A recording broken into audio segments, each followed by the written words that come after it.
Welcome inside Appalachia. I'm Mason Adams. At the end of this year, West Virginia will become the only state still home to commercial greyhound racetracks. It's a diminishing industry. Greyhound racing is a pretty lucrative financial benefit to the state. That's important to me because if we're going to have it, it has to be able to generate revenue, and we have to have it for a reason. And healthcare workers in eastern Kentucky are seeing a surge in black lung cases among younger coal miners. Somebody's going to have to take care of them for the next 20 or 30 years, and it's going to be a huge burden. We'll also have the story of a West Virginia man who helped fit prosthetic limbs to civilian survivors of war. He himself needed repair, and I think the way he thought he could repair himself was repairing other people. You'll hear these stories and more this week inside Appalachia.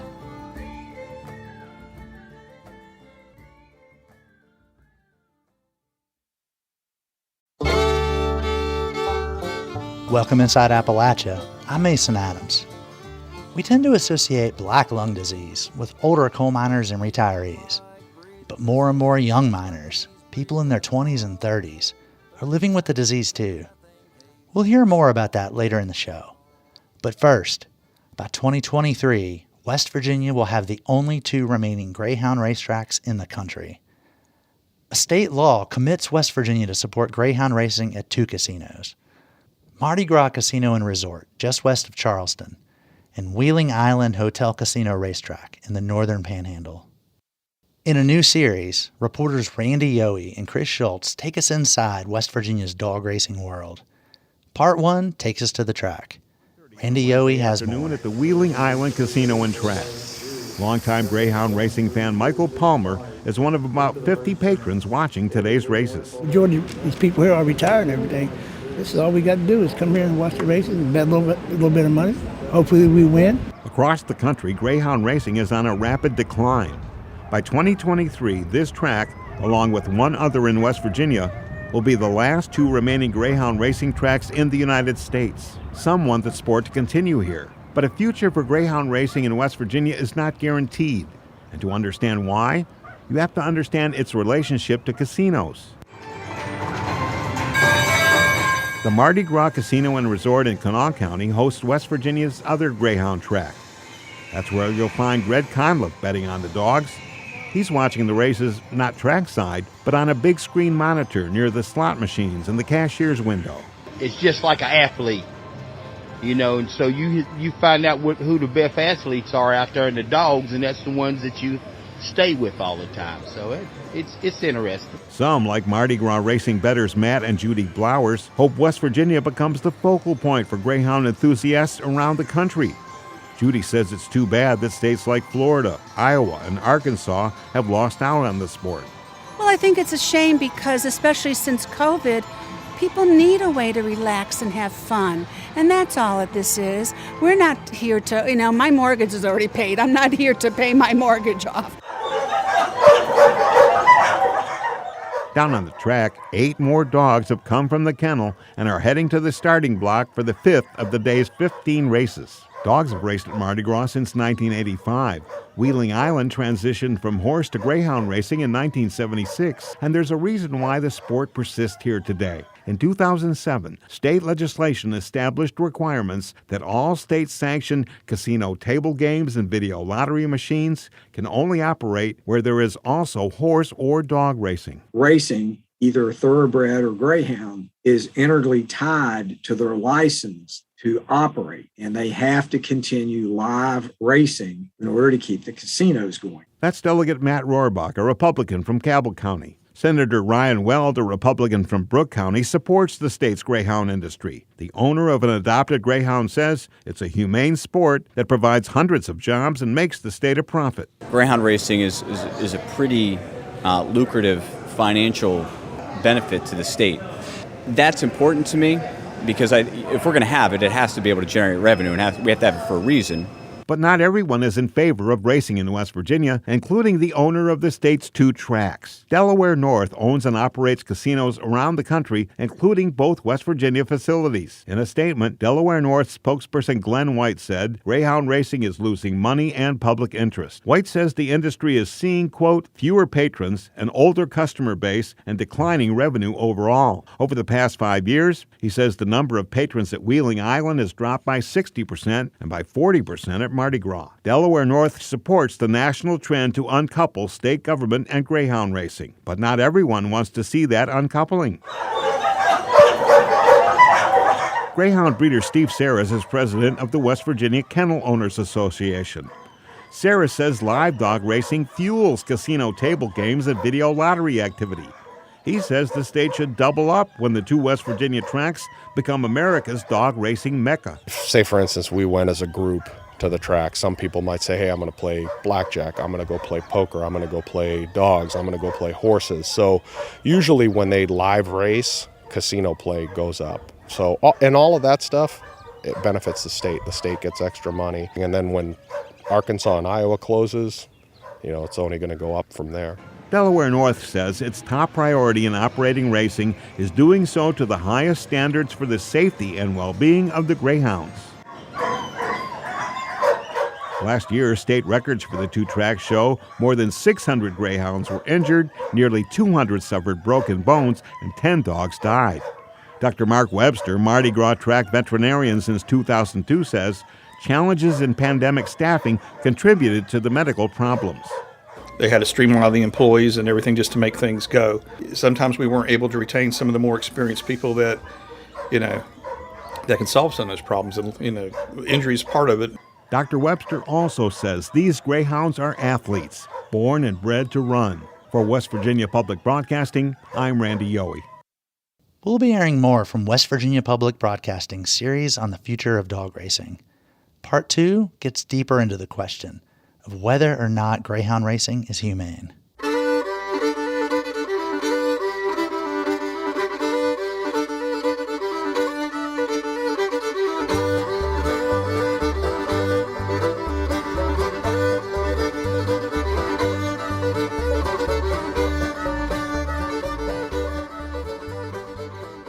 This summer, Shell plans to begin operations at its massive ethane cracker plant in Monaca, Pennsylvania.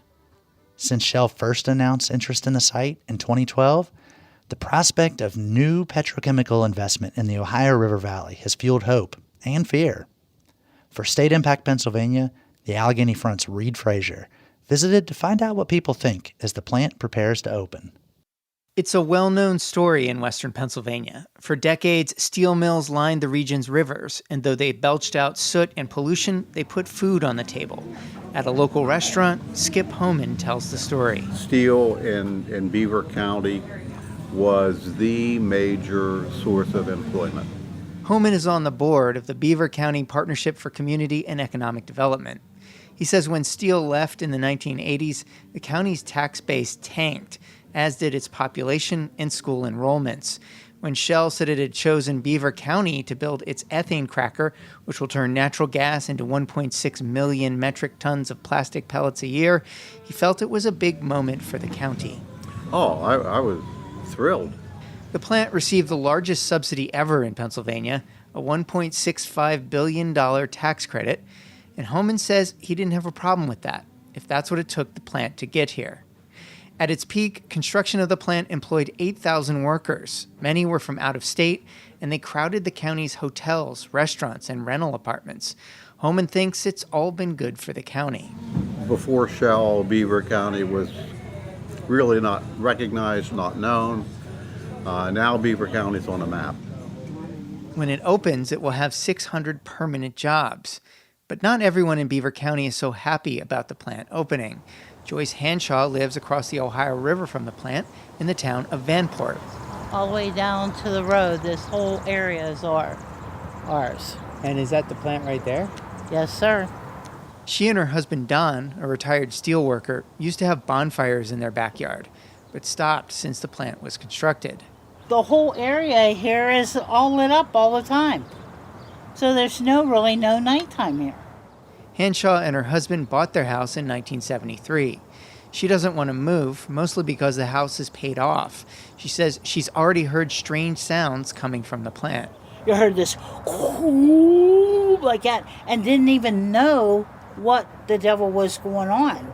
I thought it was a train coming down the street. Like a lot of people, she's worried about what kind of health problems the plant might cause when it goes online. And I'm just wondering, for health reasons, it being plastic and that I already have lung problems as it is, what's it going to be like? Hanshaw is not alone. A couple miles away lives Dave Blair. He's a retired shop teacher from Bedford County. He built a new house so he and his wife could be close to their adult children. In the basement is a wood shop where he rebuilds woodworking machines. This is a 1953 drill press, but this is a hand drill, probably about 1910, 1920. Blair has asthma. He wears a dust mask whenever he's in the shop, but chemicals in the wood finishes he uses give him the biggest reactions, he says. He manages the condition with medication. I get 2 shots every 10 days, and then I take an inhaler that it cost me $90 a month for the inhaler. When he built the house in 2014, he had heard about the Shell plant, but he wasn't aware of just how much air pollution it could create. The plant's state air permit allows it to emit more than 500 tons of volatile organic compounds, also known as VOCs, every year, more than any facility in western Pennsylvania. VOCs are chemicals that can form ground-level ozone or smog, which can leave asthma patients wheezing, especially on hot, sunny days. I did not realize they would be legally permitted to do as much VOCs as they do. And the VOC part of it is what worries me. Blair has an air monitor outside his house, courtesy of a citizen monitoring project. He hopes that the air quality won't get worse, but he still owns a home in Bedford County just in case. At this point, we've sort of staked our claim here, and we'll see what happens. Derek Reynolds is happy that Shell decided to build in Beaver County. Reynolds grew up in the town of Aliquippa. One of his earliest jobs was disassembling a steel plant. He's worked construction and on pipelines ever since. We haven't had anything this big since the mills. So why complain about it when people were saying there's no jobs around here? Most of the, you know how many people has left this area because of no work or no good paying jobs, at least. When he heard the company was building the plant a few years ago, he took a course on construction at the community college, paid for by Shell, then got hired at the plant. He worked there 2.5 years and left in 2020. Now he runs R&A Catering, a business in Monaca with his fiancée, Anna Emler. Emler grew up here and says the plant has already helped spur new businesses in the area. I think it's bringing some of the communities back, a little bit of communities that were empty spots and vacant businesses. I think that more businesses are now starting to open. So I'm not sure if necessarily I can contribute that to all being Shell, but there's definitely more people that are out and about and spending. Emler just left her job as a mail carrier to work full-time at the food business, filling orders for ribs, mac and cheese, and collards. Some of their most loyal customers are people who work at Shell. For Reynolds, the prospect of pollution from the plant doesn't really bother him. Before a lot of the jobs went away, the steel mills was booming around here. You know, there was a lot of exhaust and smoke going on. So to me, it's nothing new. He says he'll reserve judgment on the plant until he sees how it performs when it opens up later this summer. Reed Frazier, State Impact, Pennsylvania. Coming up, why is a new generation of coal miners experiencing a surge in black lung cases? More on that after a break. You're Inside Appalachia. I'm Mason Adams.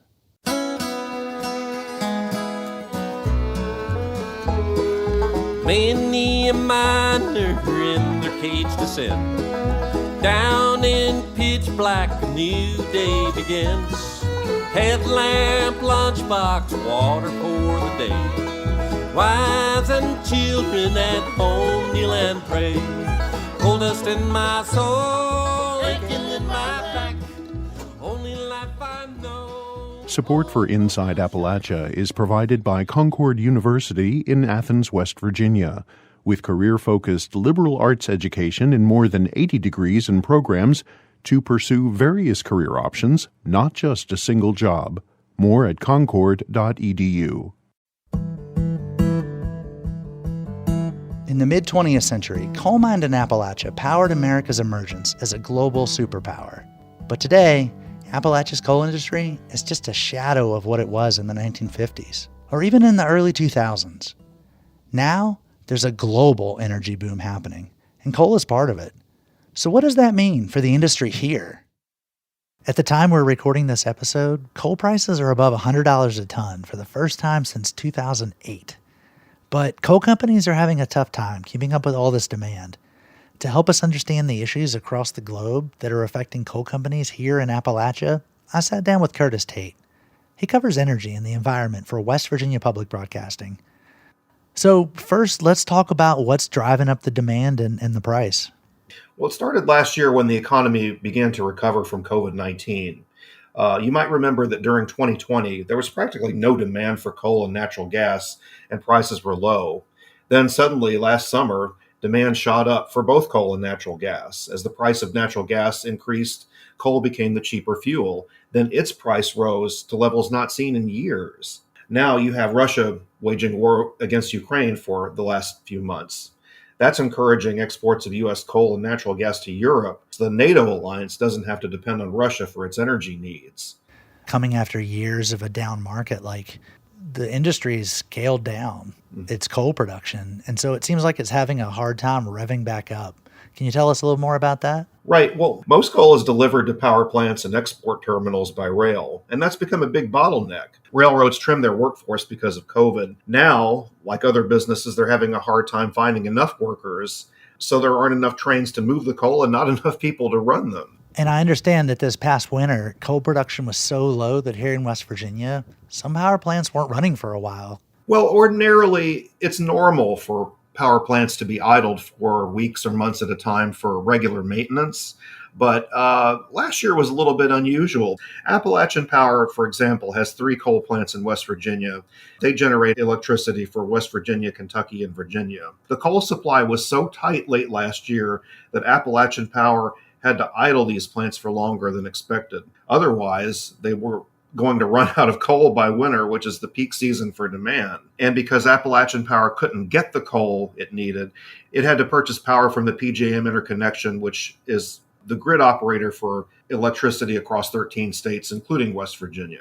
That purchase power costs more, and so Appalachian Power has gone to the Public Service Commission in West Virginia and asked for a $297 million rate increase to cover the additional costs of coal, natural gas, and purchase power. It's a big bump, and a lot of people are not happy about it. So what else are companies doing to increase coal production and try to staff back up? Well, it's been tough to ramp up production. Just like the railroads, the coal producers are having a hard time finding workers. And they also haven't invested in production infrastructure in years. 2021 was the first time production increased, not decreased, since 2015.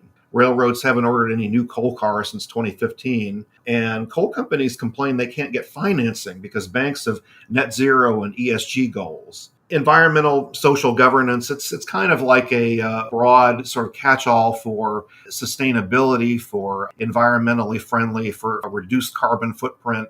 But that argument only goes so far. Plenty of financial institutions still do business with fossil fuels. With prices so high, I think you have a situation where they're kind of satisfied with where they are, with the level of investment that they have. They're making good money. West Virginia is still more coal reliant, even than a lot of other states here in Appalachia. Virginia, for example, is committed to phase out coal by 2050. And even in other states that aren't necessarily putting such a deadline on coal, they're still transitioning toward natural gas and renewables. What is coal's long-term future? Does this bump in demand and price make a difference as to what happens 20 or 30 years from now?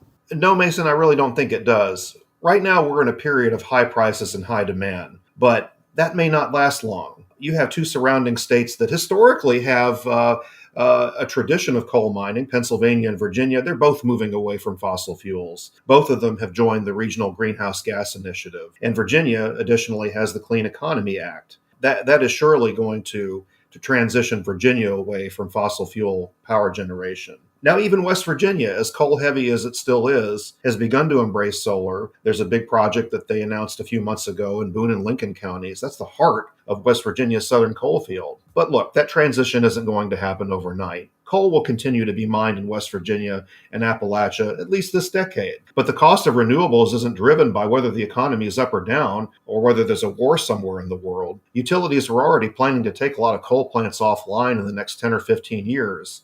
It may happen faster than we thought. Curtis, thanks for speaking with us on Inside Appalachia and giving us the lowdown on coal. Thanks, it's my pleasure.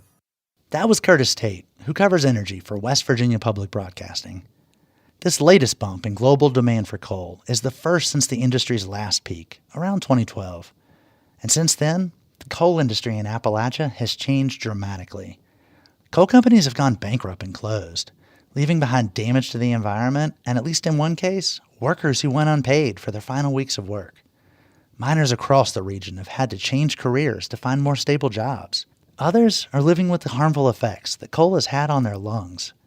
Katie Myers reports. Jerry Coleman is sitting at the Cabin Creek Health Clinic in West Virginia. Most of the people look at you and you think that you're healthy. Coleman has black lung, a disease caused by long-term exposure to coal and rock dust in the mines. The soft-spoken 69-year-old worked underground for 37 years. When you start getting black lung, you will notice that you can't keep up with the people. Your body just won't let you do it. When he worked in the mines, Coleman was frustrated by the lack of safety standards. He says companies would be on their best behavior when an inspector came around. Once he leaves, production is number one. The men doesn't have a lot of choice. He knew the fine silica dust he breathed every day had something to do with his condition, but he couldn't prove it, until now. We have a sort of epidemiologic evidence from where the center of the disease has, resurgent disease is located in central Appalachia, which is where we see these high silica dust levels. That's Dr. Robert Cohen, a pulmonologist at the University of Illinois at Chicago. He recently came out with an analysis showing a direct link between silica and black lung. Federal agencies are in disagreement over how much silica dust workers can be exposed to on the job. It's currently legal for miners to be exposed to twice as much silica dust as workers in any other industry. But federal mine safety officials are currently reviewing the standards.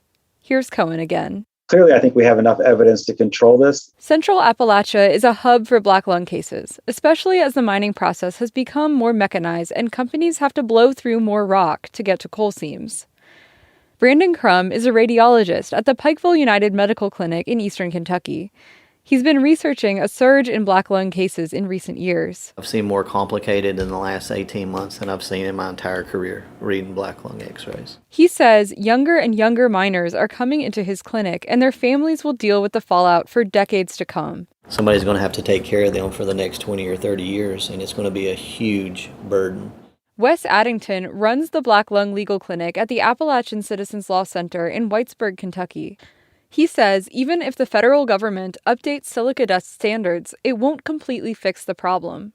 Just because they develop a rule doesn't mean it's going to be sufficient enough to protect future generations of miners from sort of this same fate. If the rule's going to work, Addington says officials need to look for better ways to monitor silica all the time, not just during inspections. The risk of immediate, mining deaths in coal mines has vastly improved from where it was 100 years ago or even 50 years ago.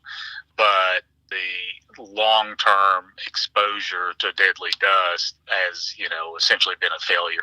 Like many in Appalachia, Jerry Coleman saw the mines as the best way to provide for his family. If you wanted to make a good living, a decent living, the coal mines was the place to work.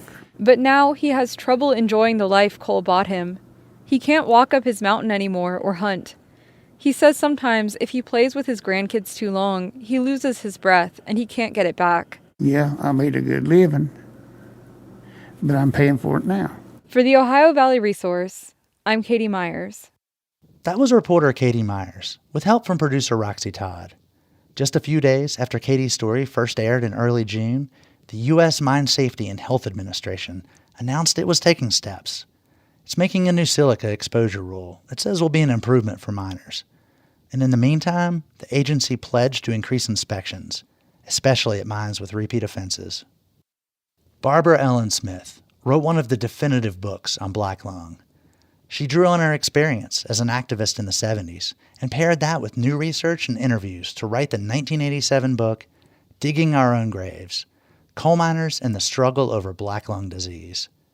The book was then updated and republished in 2020. I recently spoke with Smith about the past, present, and future of black lung disease.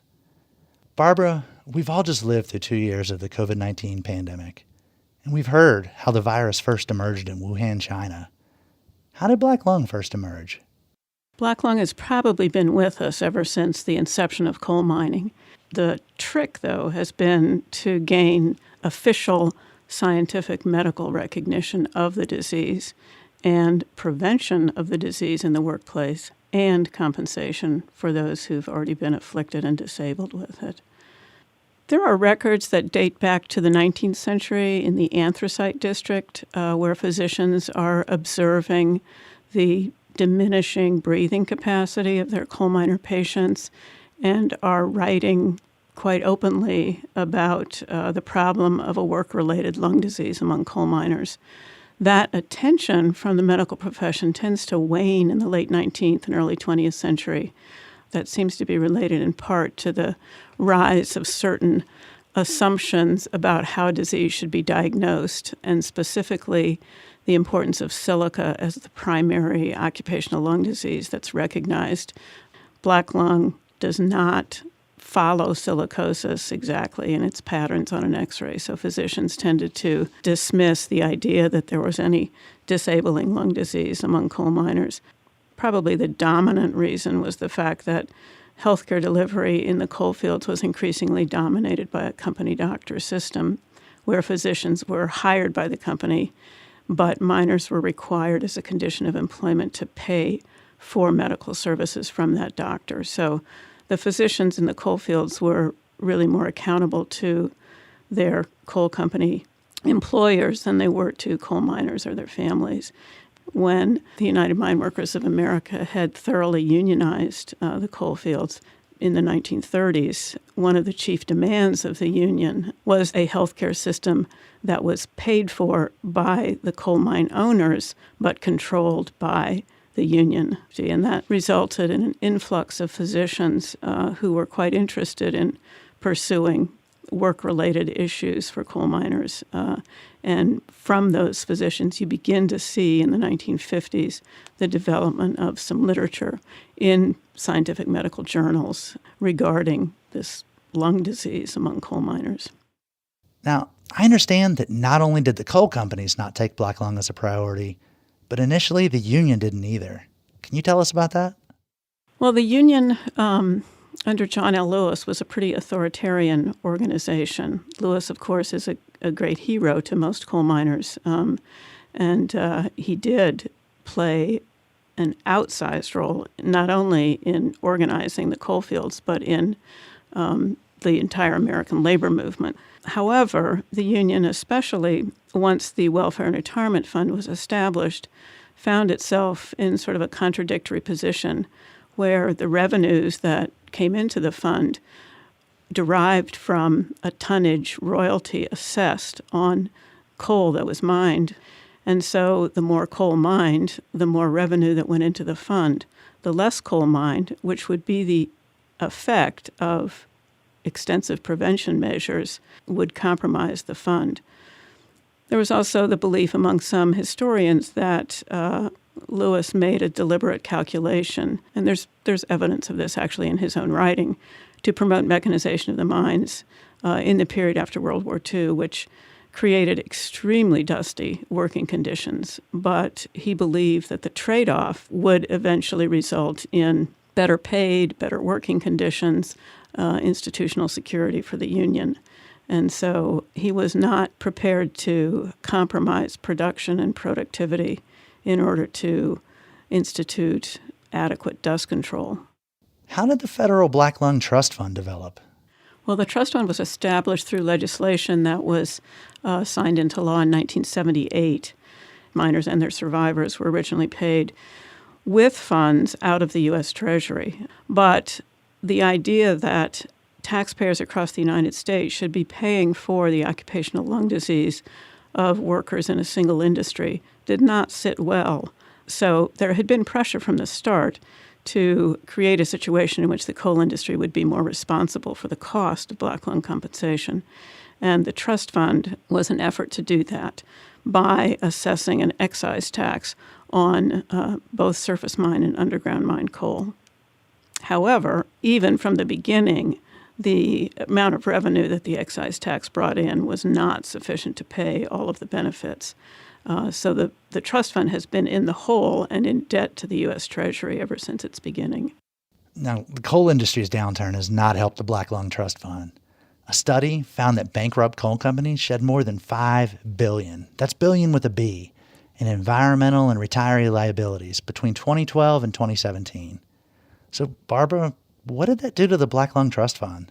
The bankruptcies have been devastating for the trust fund because what happens with black lung claims is that a quote-unquote responsible operator is identified to pay directly the black lung compensation claim of coal miners or survivors when such an operator can be found. But it's when a coal company goes bankrupt, then not only do they no longer pay into the trust fund, but the claims of miners who worked for that company also are borne by the trust fund. So it's a double whammy. Now, people criticize the union for its initial response to black lung. But in digging our own graves, you argue that the decline of the union as a force for miners has also had its effects on black lung benefits. Can you elaborate on that? The decline of the union, or perhaps more accurately and more pointedly, the intentional destruction of the union by coal mine owners beginning in the 1980s has left miners, especially in Central Appalachia, without the protection of a union contract and without the protection of a collective organization that can back them up if they want to and attempt to insist on adequate dust control measures on the job. That's really where the union, I think, and its decline has been so significant. I've talked with many, many miners who speak about conditions in the workplace that are clearly related to the lack of union protection, perhaps most evident in the mandatory overtime that miners are working. Miners also talk about the fact that it takes time to check your water sprays and maintain them on the equipment in order to suppress dust. It takes time to hang curtain and to do other things that control the flow of air. Measures that were routinely done in a union mine with a strong health and safety committee are now routinely ignored for the sake of production and productivity. And in the absence of a union contract, it's really extremely difficult, indeed hazardous, for one's job security to protest those conditions. So what does all this mean for miners? Miners will be paid if they can win their claim. The source of that payment is sometimes the coal company itself for which they worked, as I mentioned, the so-called responsible operator, or it will be the Black Lung Trust Fund. I've been reading a lot of stories lately about how the trust fund is in jeopardy again. Like miners can still get paid benefits, but the tax rate's been reduced that coal companies actually pay into it. And I know that miners and other groups have been pressuring Congress to do something about it. But in the meantime, my understanding is that miners are still going to work, even if they have black lung, as long as there's jobs to have. Miners work until they absolutely just cannot, even with assistance from co-workers, manage to last a full shift. We've seen that over and over again.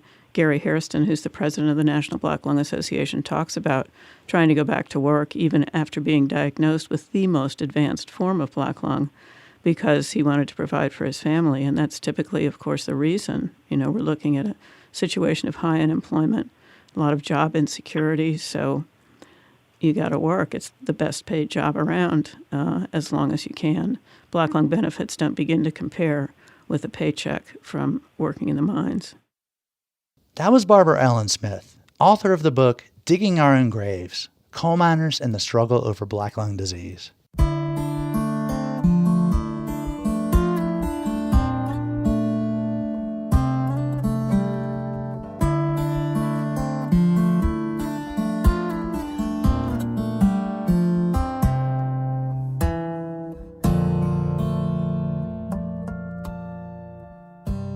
Families are still having a hard time finding baby formula. The COVID-19 pandemic's effects on supply chains and a recall from one of the country's largest manufacturers has caused a nationwide shortage. John Saldana is a professor of supply chain management at West Virginia University. Shepard Snyder spoke with him about how the shortage happened, how it could have been prevented, and what it means for West Virginians. Starting off, I was wondering if you could give some background on why we're kind of in the middle of a baby formula shortage. How did this happen? When did this start? So there's something called stockouts, which is a measure of how many times a retailer places an order with a distributor or a manufacturer and does not get that order filled. The retailers usually expect between a 5 to 7% stockout pre-pandemic. Once the pandemic hit and you started seeing transportation slowdowns, labor shortages because of the lockdowns and because of sicknesses and the cut in manufacturing, you started seeing that figure climb up to about just around 10%, which is usually a red flag for baby formula because it's so specialized. Starting January, there was a climb beyond 10%, and by February, March, it was already 20%, and late April, May, it was close to 40%.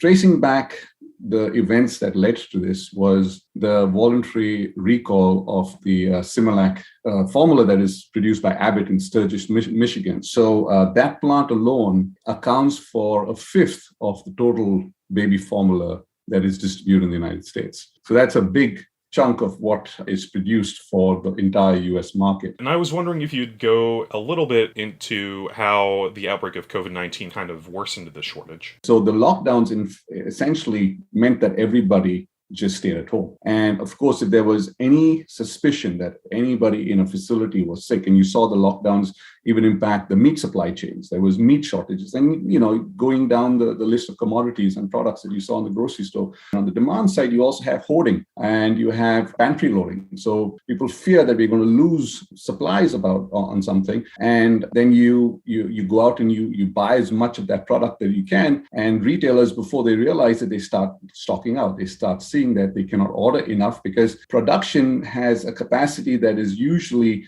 efficiently optimized to make sure that, especially for commodity type products, which is your everyday staples, they usually have pretty steady demand throughout. You're not going to see health beauty care like deodorant, soaps, toilet paper, see them spike at any time of the year unless there's manufacturer promotion. So when you have this sudden shock to the system on the demand side, that also affects, there's something called a bullwhip effect that affects the signal that gets sent up the supply chain to the manufacturer and into the suppliers, that affects the availability of product and the availability of raw materials. So you had this crunch on both sides that affected the supply chains into the pandemic. Were there any other kind of supply chain issues that we're seeing that are kind of affecting this baby formula shortage currently? If you think about the market as a whole, as I described for baby formula, is an oligopoly, or resembles an oligopoly. You have Reckitt and Benckiser and you have Abbott that control close to 80% of the market share. Baby formula is almost like a medicine. It's treated like a medicine, and FDA is the one that has to regulate it significantly. On the supply side, you have this very, very regulated, protected market where you have a few large players, and the biggest purchaser of baby formula is Women, Infants and Children, the WIC program, which is administered by the federal government. So the states provide a retailer. So if anybody goes into a store and buys WIC, then the state will reimburse them with those federal dollars that they're given. Now, it is actually beneficial for states, and this hospital systems also do this, where they can contract with one manufacturer because now they can leverage those quantity discounts and they can get the formula at a much lower price. So if you see the states around the United States, you can actually see each state is actually divided and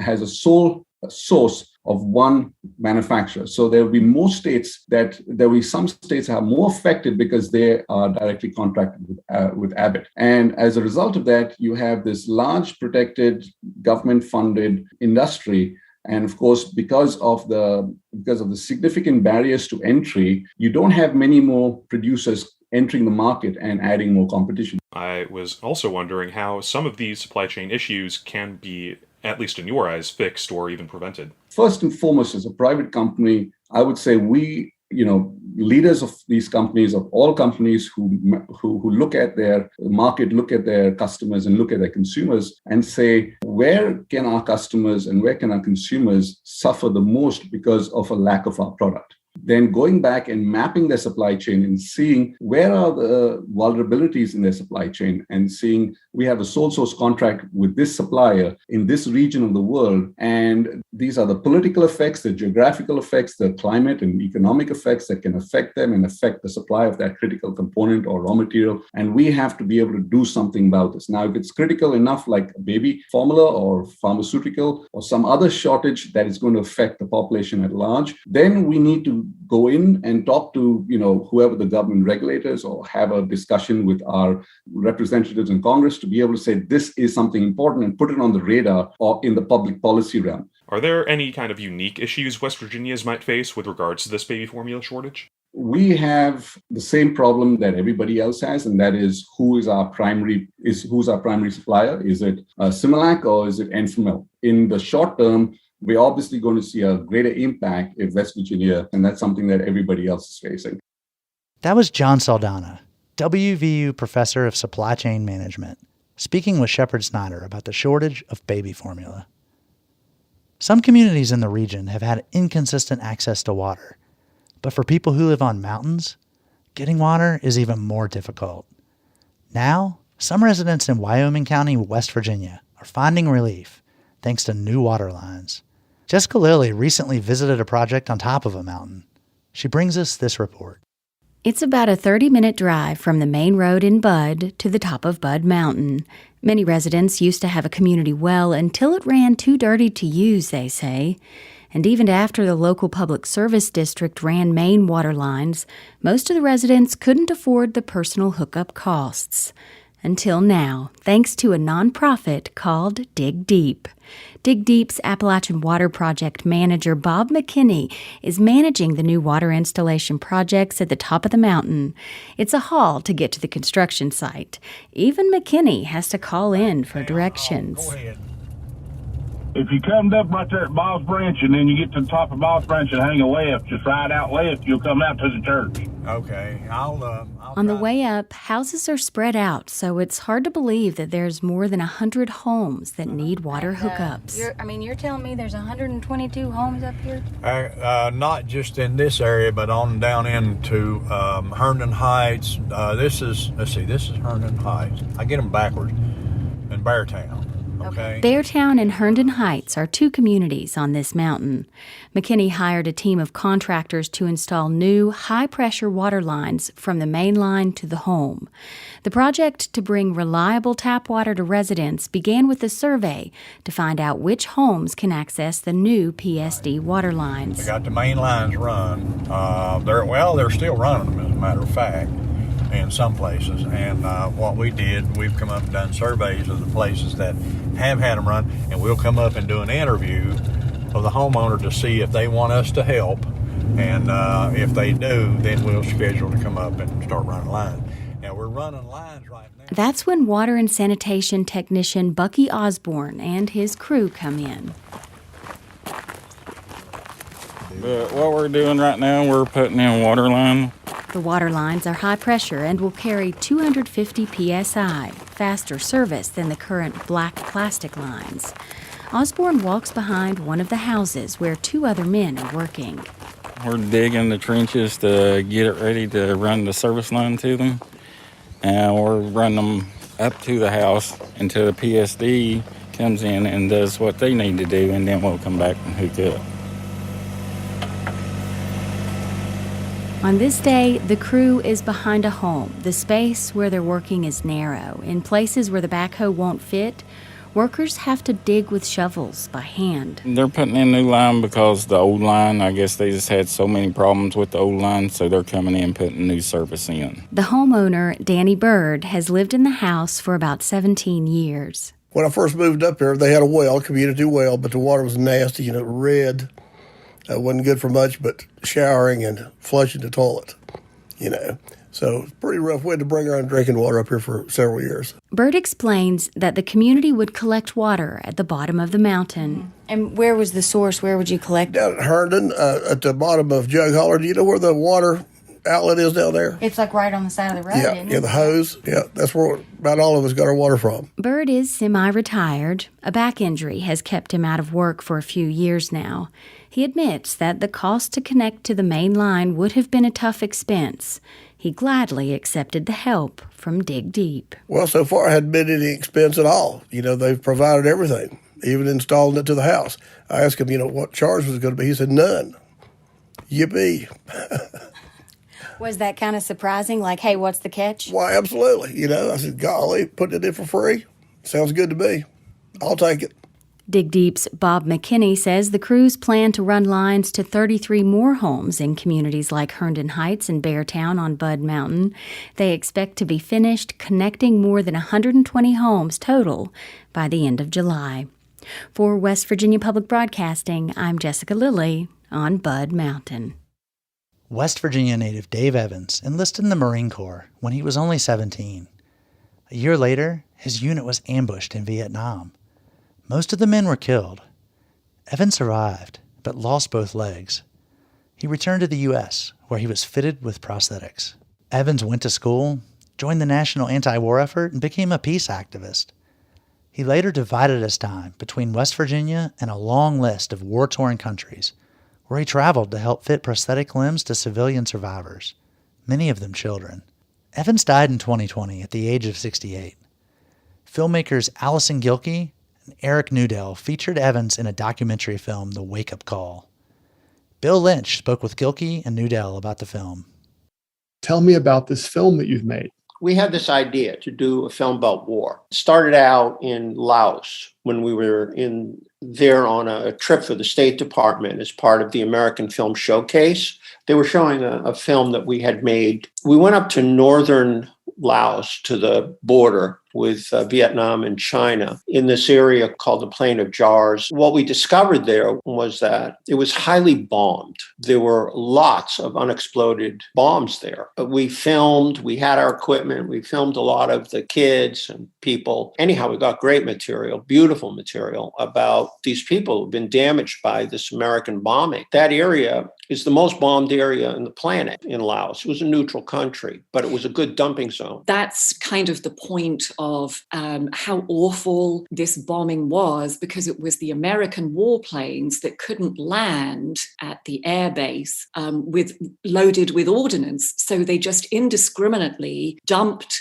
whatever munitions they had left over the mountains of northern Laos. So a lot of the people who were injured were farmers and their children. Well, we got back home with, hours and hours and hours of footage, and we were super excited to, explore this idea further. And as we were going through the footage, of course, the light bulb went on. Oh my goodness, we're essentially looking at a foreign language film here. We couldn't afford a translator. So we then started thinking about, okay, this is a really important subject area. How are we going to tell something about war, and who can we find to be the main character? Turns out that decades ago, Eric had worked with this man, Dave Evans, who is the main character in the film, shooting Dave as he was working in prosthetics clinics. Nothing came of that project, but we were able to contact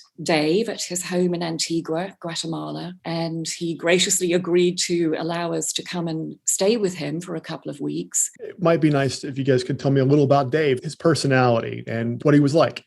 Well, he was an amazing character, irascible sometimes, really difficult sometimes, super great buddy. Talk with him. He had this vast amount of experience in the world, and his story was amazing. You got the feeling with him that he was a person possessed. He himself needed repair. And I think the way he thought he could repair himself was repairing other people. So he was really passionate about that and really obsessed with doing his best. Dave passed away in 2020. Did that have any effect on, I guess, the making of the documentary? Did it change any directions or thoughts that you had planned? No, in fact, the film was finished. Its structure, everything was in place by the time Dave passed. When he died on July 3rd, Allison called me and said, I have some really, really bad news for you. And when she told me that, the first thought I had is he never got to see this. This film had finally totally gelled and was resonating. I was so anxious. We were both so anxious for him to see it that it kind of like broke my heart